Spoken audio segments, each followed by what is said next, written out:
wounded arm was in such a state that amputation became necessary. Among savages, severe personal injuries are, for the most part, accounted but trifles. When a European would be taking to his couch in despair, the savage would disdain to recline. More yet, in Polynesia, every man is his own barber and surgeon, cutting off his beard or arm as occasion demands.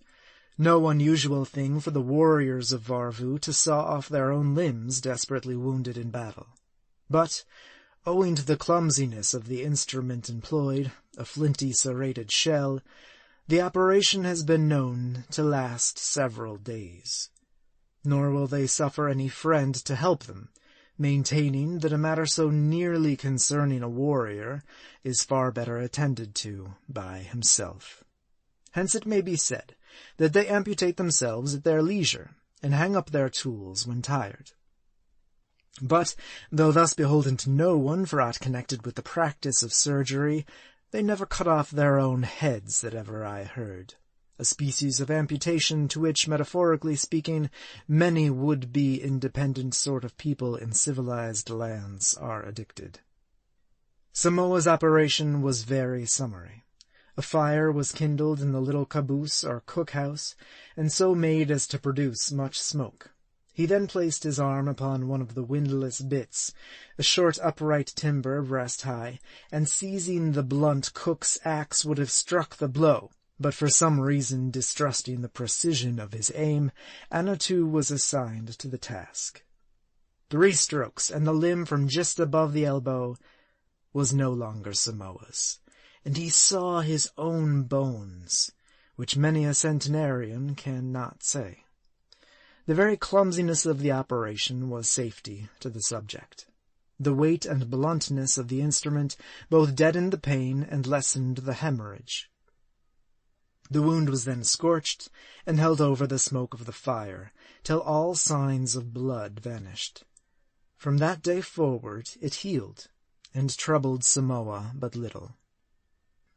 But shall the sequel be told?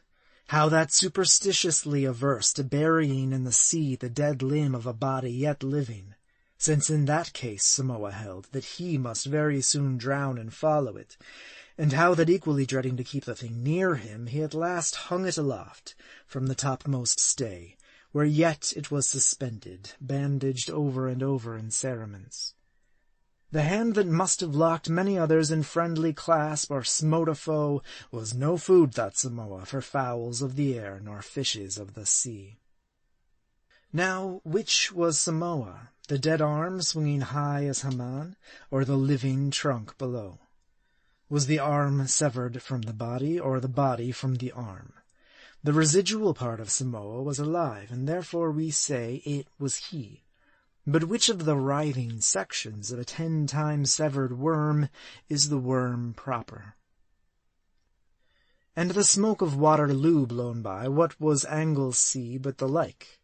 After Saratoga, what Arnold? To say nothing of Mutius Scalvola minus a hand, General Knox a thumb, and Hannibal an eye, and that old Roman grenadier Dentatus, nothing more than a bruised and battered trunk, knotty sort of hemlock of a warrior, hard to hack and hew into chips, though much marred in symmetry by battle-axe blows.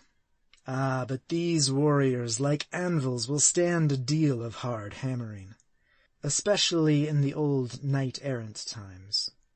For at the battle of Brevoux in Flanders, my glorious old gossiping ancestor Froissart informs me that 10 good knights, being suddenly unhorsed, fell stiff and powerless to the plain, fatally encumbered by their armor.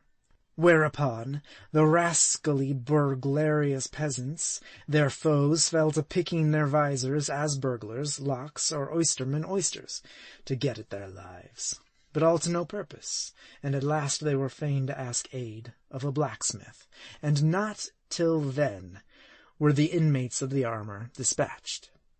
Now it was deemed very hard that the mysterious state prisoner of France should be riveted in an iron mask, but these knight-errants did voluntarily prison themselves in their own iron bastilles, and thus helpless were murdered therein. Days of chivalry these, when gallant chevaliers died chivalric deaths. And this was the epic age over whose departure my late eloquent and prophetic friend and correspondent, Edmund Burke, so movingly mourned. Yes, they were glorious times, but no sensible man given to quiet domestic delights would exchange his warm fireside and muffins for a heroic bivouac in a wild beechen wood, of a raw gusty morning in Normandy, every night blowing his steel-gloved fingers and vainly striving to cook his cold coffee in his helmet.